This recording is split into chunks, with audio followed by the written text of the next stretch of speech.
The area around Brainerd is home to good fishing lakes, huge fiberglass statues of Paul Bunyan, and folk music.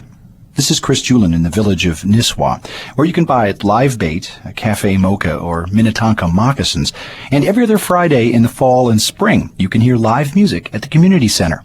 A pack of volunteers puts together the Grassroots concert series, bringing in acoustic musicians who don't often play a town of 1,000.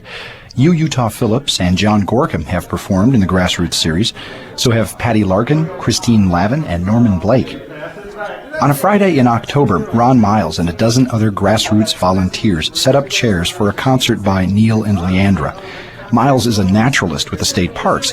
A couple decades ago, he and some other Brainerd area folks started putting on house concerts, where someone would invite musicians and an audience into their living room for a show.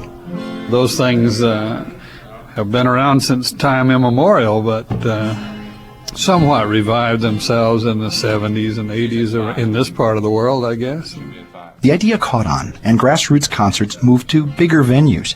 When they outgrew the Oddfellows Hall in Brainerd 10 years ago, they moved up the road to this small, tile-floored auditorium with good acoustics, bathrooms, and seating for a couple hundred. The sound man for the concerts, Gary Bradshaw, has a day job as a school psychologist.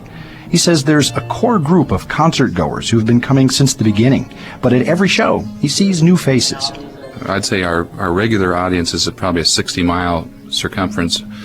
2 concerts ago, we had some people that came from Saskatchewan, but that's unusual. but often we have people coming from the Twin Cities, from Fargo. People will say things like, we saw such and such artists at the Twin Cities, and they were $20 a ticket, and we were able to see them here a lot closer with a lot fewer people in the crowd, a lot more intimate environment for half the price. 2 years ago, British guitar whiz Martin Simpson awed the crowd with his rendition of Bob Dylan's Highway 61 Revisited. And every say, well, you want this killing done, God sit down Highway 61. 5 years ago, songwriter Tom Paxton chose Nisswa for the first public performance of this song. There was no time to say goodbye. There was no time to say goodbye. We've had Celtic music, we've had bluegrass music. Ron Miles says he's booked musicians from South Africa to Brainerd, from New Age to blues. I have to kind of give thanks to the fact that these people they've been willing to allow me to make those kinds of decisions, and I haven't had a lot of restrictions at all. Many Grassroots concert goers will pay $10 and brave a snowstorm to listen to a musician they've never heard of. Kathy Davich and her husband Scott started coming to these concerts 20 years ago for familiar performers, but now they come even when they don't know the musicians. Last time it was the Buffalo Gals and Spider John Kerner, who we hadn't heard in person before, and a lot of artists that were unfamiliar to us that we've kind of gotten to know and become big fans of since we've been coming here. But there's only one word that's gonna last forever. It's what's in your heart and not what you know. This is the third Grassroots concert for Neil and Leandra. To ensure variety, it's a Grassroots rule that musicians wait 2 years between appearances.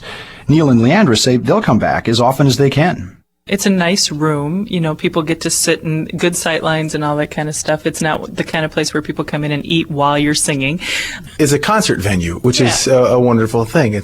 People come in for a concert, and so they are completely focused on what's happening on stage. Only love, only love, only love will set me.